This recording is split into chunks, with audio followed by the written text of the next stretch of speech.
Welcome, all of you. Let us pray just before hearing the God's word. God, the creator, protector, and sustainer of our life, we are coming to your throne of presence. God, we are praying for those who are affected present day pandemic, COVID-19. We are praying for your healing touch, praying for leaders of the church and government and NGO, and bless everyone, and praying for those who related to us, praying for your church. Words of my mouth and meditation of our hearts be acceptable in your sight, my rock and my redeemer. Amen. Today we are celebrating as Environment Sunday. As we meditating or as we celebrating Environment Sunday, today's topic is creation proclaims the glory of God.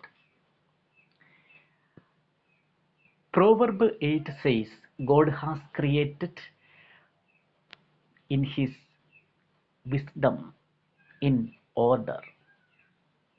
At the same time, Psalm number 19, in which King David says, the creation proclaims the glory of God.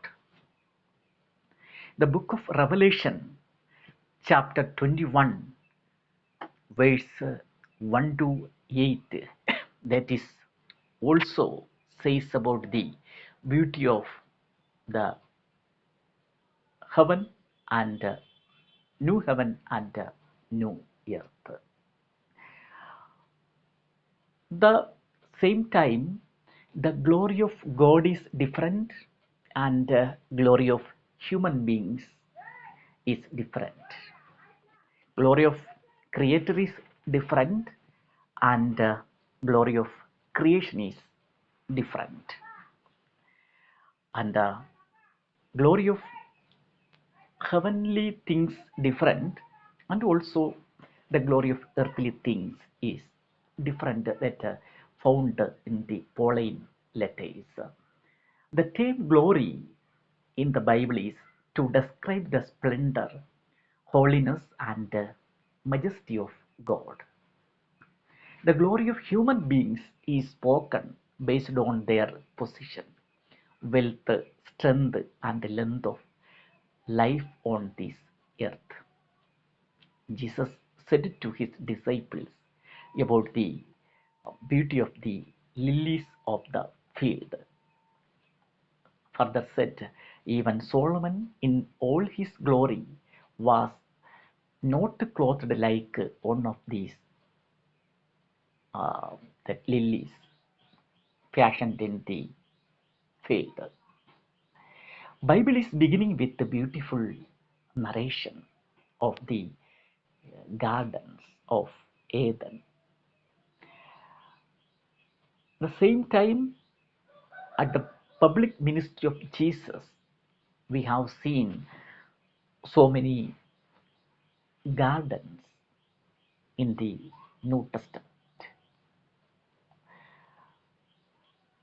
And also, Jesus' public ministry was also associated with so much nature.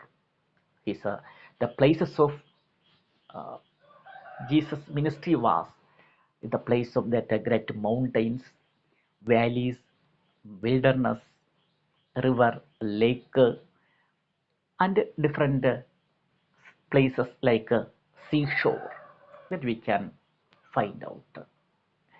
And Gospel of Luke chapter 8 22 to 25 is also explaining miracles in the midst of windstorm and raging waves in the Sea of Galilee.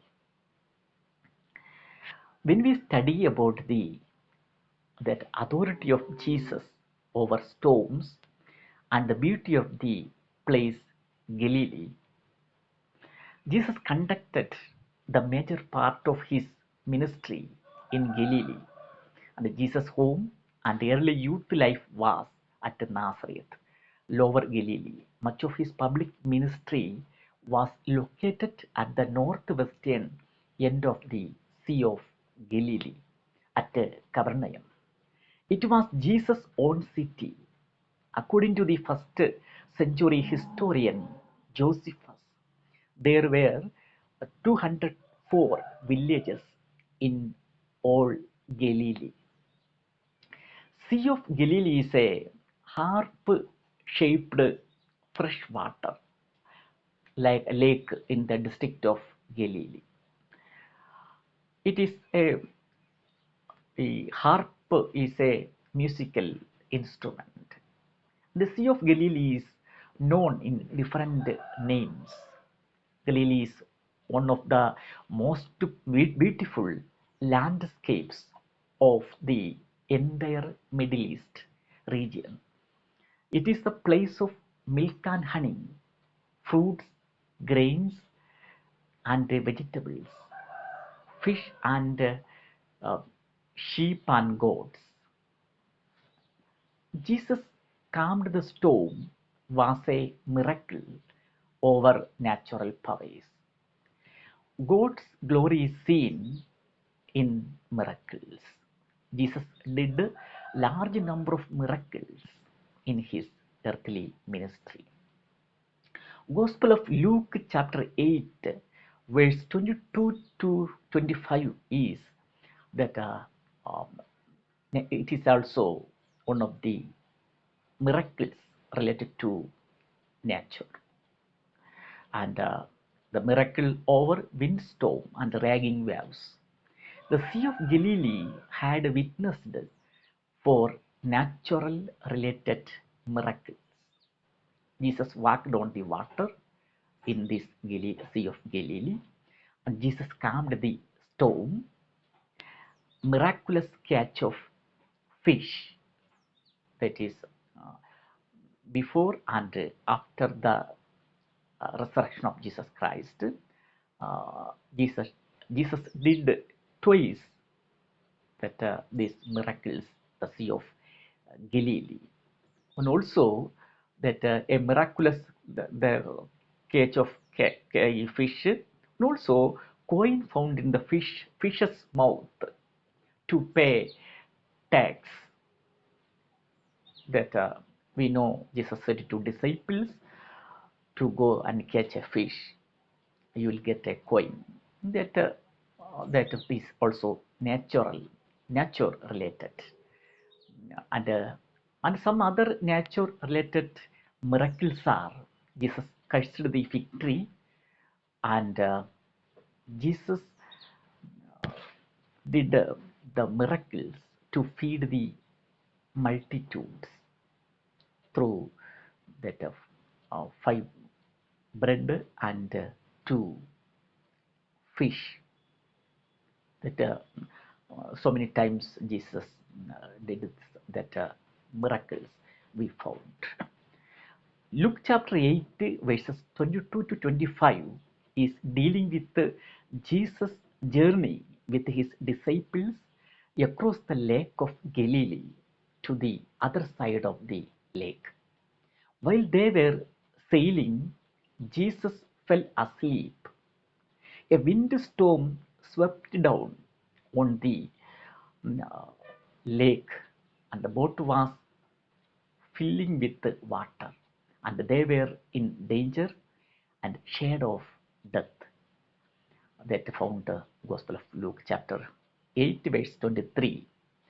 The disciples went to Jesus as a last hope in their danger zone and shouting, Master, Master, we are perishing. When Jesus rebuked the winds and the waves they ceased, and there was calm. Calming the storm is one of the Jesus authorities of his all that authorities in heaven and earth. This chapter, Gospel of Luke, chapter 8, is showing some authorities over natural powers, disease, evil spirit, and death. Here, Jesus calming the wind, storm, and raging waves are Jesus' authority over natural powers. Perhaps windstorm is plan of God as the part of disciple training and to fix their faith in God. Here Jesus asked them, "Where is your faith?" Gospel of Matthew, chapter 8, verse 23 to 27. Jesus asked, "Why are you afraid, you of little faith?" Disciple of Jesus had seen how sea and winds obey him, and they had given glory to Jesus. In short, we have seen the beauty of Galilee, nature oriented ministry and the miracles of our Savior Jesus Christ in his earthly ministry. It is our responsibility to taking care of our surroundings and glorifies him as the part of taking care creation of God in order to sustain its beauty and equilibrium for our healing system. We have seen Jesus' authority over nature, windstorm, and raging waves. Our life is also like a boat in the midst of raging waves and windstorms. The whole world is going through similar situations, which creates stress, fear, worries, anxiety, and panic that we have to overcome the present issues with our hope and faith. If we have Jesus in our boat, it will not sink. If we pray to Him and turn back to God from our wickedness and wicked ways, along with the right faith in Him, Jesus Christ will make situations calm. But that Christ Jesus asked to us, as asked disciples, "Where is your faith? Why are you afraid, you of little faith?" Grace of our Lord Jesus Christ, love of God, and the sweet communion of the Holy Spirit be with us all. Amen. God bless you.